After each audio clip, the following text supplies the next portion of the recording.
अब हम लोग हरतालिका तीज व्रत कथा पढ़ने जा रहे हैं। आप लोग सुनिए।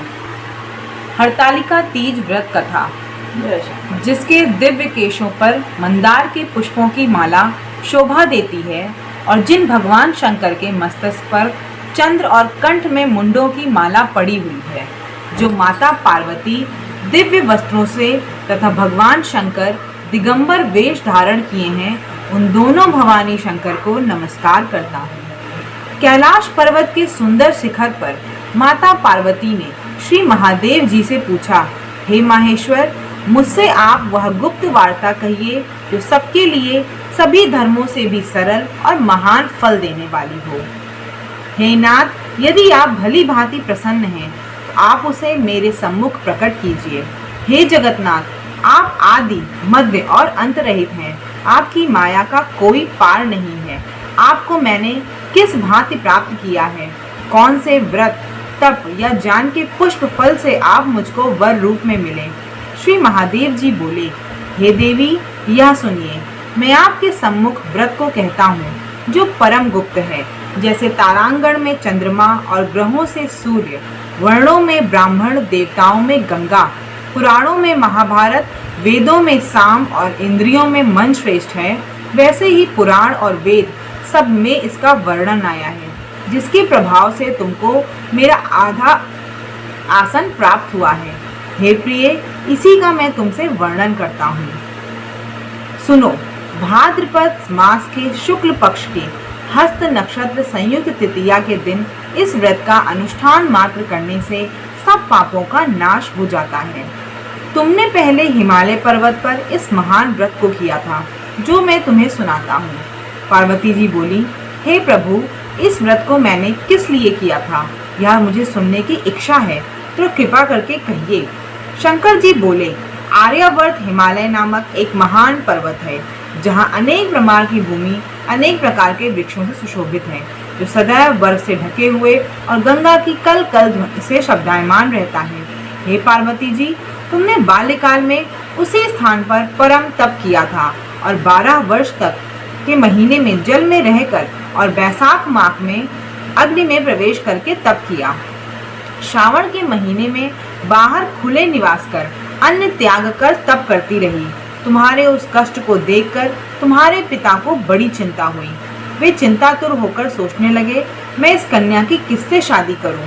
इस अवसर पर दैव योग से ब्रह्मा जी के पुत्र नारद जी वहां आए। देवर्षि नारद ने तुम्हें शैलपुत्री को देखा। तुम्हारे पिता हिमालय ने देवर्षि को अर्घ्य और आसन देकर सम्मान सहित बिठाया और कहा, हे मुनीश्वर, आपने यहाँ तक आने का कष्ट कैसे किया? कहिए, क्या आज्ञा है? नारद जी बोले, हे गिरिराज, मैं विष्णु भगवान का भेजा हुआ यहाँ आया हूँ। तुम मेरी बात सुनो। आप अपनी कन्या को उत्तम वर को दान करें। ब्रह्मा, इंद्र, शिव आदि देवताओं में विष्णु भगवान के समान कोई भी उत्तर नहीं है, इसलिए मेरे मत से आप अपनी कन्या का दान भगवान विष्णु को ही दें। हिमालय बोले, यदि भगवान वासुदेव स्वयं ही कन्या को ग्रहण करना चाहते हैं और इस कार्य के लिए ही आपका आगमन हुआ है, तो वह मेरे लिए गौरव की बात है। मैं अवश्य उन्हें ही दूंगा। हिमालय का यह आश्वासन सुनते ही देवर्षि नारद जी आकाश में चले गए और शंख, चक्र, गदा एवं पीतांबरधारी भगवान विष्णु के पास पहुंचे। नारद जी ने हाथ जोड़कर भगवान विष्णु से कहा, प्रभु, आपका विवाह कार्य निश्चित हो गया है। इधर हिमालय ने पार्वती जी से प्रसन्नता पूर्वक कहा, हे पुत्री, मैंने तुमको गरुड़ ध्वज भगवान विष्णु को अर्पण कर दिया है। पिता के इन वाक्यों को सुनकर पार्वती अपनी सहेली के घर गईं और पृथ्वी पर गिरकर अत्यंत दुखित होकर विलाप करने लगी। उनका विलाप करते हुए देखकर सखी बोली, हे देवी, तुम किस कारण से दुखी हो? मुझे बताओ, मैं अवश्य ही तुम्हारी इच्छा पूर्ण करूंगी। पार्वती बोली, हे सखी, मैं तुम्हें अपने मन की अभिलाषा सुनाती हूँ। मैं श्री महादेव जी को वर्णना करना चाहती हूँ। मेरे इस कार्य को पिताजी ने बिगाड़ना चाहा है, इसलिए मैं निसंदेह इस शरीर का त्याग करूंगी। तब सखी बोली, हे देवी, वन को तुम्हारे पिताजी ने ना देखा हो, तुम वहां चली जाओ। पार्वती सखी के अनुसार ऐसे ही वन में चली गई। बेटी को घर पर ना पाकर पिता हिमालय ने सोचा कि मेरी बेटी को देव, दानव अथवा किन्नर हरण करके ले गया है। मैंने नारद जी को वचन दिया था कि मैं अपनी पुत्री का विवाह भगवान विष्णु के साथ वर्ण करूंगा। हाय, अब यह कैसे पूरा होगा? ऐसा सोचकर वह काफी चिंतित होकर मूर्छित हो गए। सभी लोग हाहाकार करते हुए पहुंचे और मूर्छा दूर होने पर गिरिराज जी से बोले कि हमें आप अपनी मूर्छा का कारण बताओ। हिमालय बोले, मेरे दुख का कारण यह है कि मेरी रत्न रूपी कन्या का कोई हरण करके ले गया, या सर्प डस गया, सिंह या व्याघ्र ने मार डाला है, वह न जाने कहाँ चली गई है, या उसे राक्षस ने मार डाला है। इस प्रकार कहकर गिरिराज दुखित होकर ऐसे कांपने लगे जैसे तीव्र वायु से चलने पर कोई वृक्ष कांपता है। तत्पश्चात हे पार्वती, तुम्हें गिरिराज सहित घने जंगलों में ढूंढने निकले। सिंह, व्याघ्र, पीच आदि हिंसक जंतुओं के कारण वह वन महाभयानक प्रतीत होता था। तुम भी सखी के साथ भयानक जंगल में घूमती हुई वन में एक नदी के तट पर एक गुफा में पहुंची।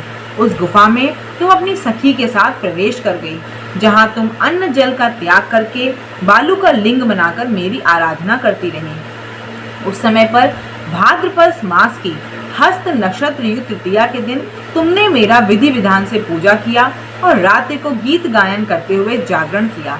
तुम्हारे उस महाव्रत के प्रभाव से मेरा आसन डोलने लगा। मैं उसी स्थान पर आ गया जहां तुम और तुम्हारी सखी दोनों थी। मैंने आकर तुमसे कहा, हे देवी, मैं तुमसे प्रसन्न हूँ, वरदान मांगो। तब तुमने मुझसे कहा कि हे देव, यदि आप मुझसे प्रसन्न हैं तो आप महादेव जी ही मेरे पति हों। मैं तथास्तु कहकर कैलाश पर्वत को चला गया और तुमने प्रभात होते ही मेरी उस बालू की प्रतिमा को नदी में विसर्जित कर दिया। हे शुभे, तुमने वहां अपनी सखी सहित व्रत का पारायण किया। इतने में तुम्हारे पिता हिमवान भी तुम्हें ढूंढते ढूंढते उसी घने वन में आ पहुंचे। उस समय उन्होंने नदी के तट पर दो कन्याओं को देखा और वे तुम्हारे पास आ गए। तुम्हें हृदय से लगातार रोने लगे और बोले, बेटी, तुम इस सिंह व्याघ्र युक्त घने जंगल में क्यों चली आई? तुमने कहा, हे पिता, मैंने पहले ही अपना शरीर शंकर जी को समर्पित कर दिया था, किंतु आपने इसके विपरीत कार्य किया, इसलिए मैं वन में चली आई। ऐसा सुनकर हिमवान ने तुमसे कहा कि मैं तुम्हारी इच्छा के विरुद्ध यह कार्य नहीं करूंगा। तब वे तुम्हें लेकर घर को आए और तुम्हारा विवाह मेरे साथ कर दिया। हे प्रिय, उसी व्रत के प्रभाव से तुमको मेरा अर्धासन प्राप्त हुआ है।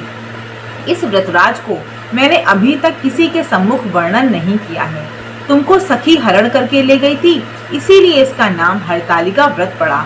पार्वती जी बोली, हे स्वामी, आपने इस व्रतराज का नाम तो बता दिया, लेकिन मुझे इसकी विधि एवं फल भी बताइए कि इसको करने से किस फल की प्राप्ति होती है। तब भगवान शंकर जी बोले, इस स्त्री जाति के अत्युत्तम व्रत के विधि सुनिए। सौभाग्य की इच्छा रखने वाली स्त्रियां इस व्रत को विधि पूर्वक करें। केले के खंभे से मंडप बनाकर उसे बंधनवारों से सजाएं। उसमें विधिवत रंगों के उत्तम रेशमी वस्त्र की चांदनी ऊपर तान दें। चंदन आदि सुगंधित द्रव्यों को लेपन करके स्त्रियां एकत्र हों। शंख, भेरी, मृदंग आदि बजावें। विधि पूर्वक मंगलाचार करके श्री गौरी शंकर की बालू निर्मित प्रतिमा की स्थापना करें। इसके बाद भगवान शिव और पार्वती जी का विधि पूर्वक पूजन करें। अनेकों नैवेद्यों का भोग लगावें और रात को जागरण करें। नारियल, सुपारी, जवारी, नींबू, लौंग, अनार, नारंगी आदि मौसमी फलों और फूलों को एकत्रित करके धूप, दीप आदि से पूजन करें। कहें, हे कल्याण स्वरूप शिव, हे मंगल रूप शिव, हे मंगल रूप महेश्वरी, हे शिव, सब कामनाओं को देने वाले देव, तुम्हें नमस्कार है। कल्याण स्वरूप माता पार्वती, हम तुम्हें भी नमस्कार करते हैं। भगवान शंकर जी को भी सदैव नमस्कार करते हैं। हे सिंह वाहिनी, मैं सांसारिक भय से व्याकुल हूँ, तुम मेरी रक्षा करो। हे माहेश्वरी, मैंने इसी अभिलाषा से आपका पूजन किया है। हे माता पार्वती, आप मुझसे प्रसन्न होकर सुख और सौभाग्य प्रदान करें। इस प्रकार के शब्दों द्वारा उमा सहित शंकर जी को पूजन करें। विधि के साथ कथा सुनकर ब्राह्मण को दान दक्षिणा भेंट करें। इस प्रकार से व्रत करने के वाले सभी कष्ट नष्ट हो जाते हैं। जय भगवान जी की, जय हरतालिका व्रत कथा की। ओम नमः शिवाय।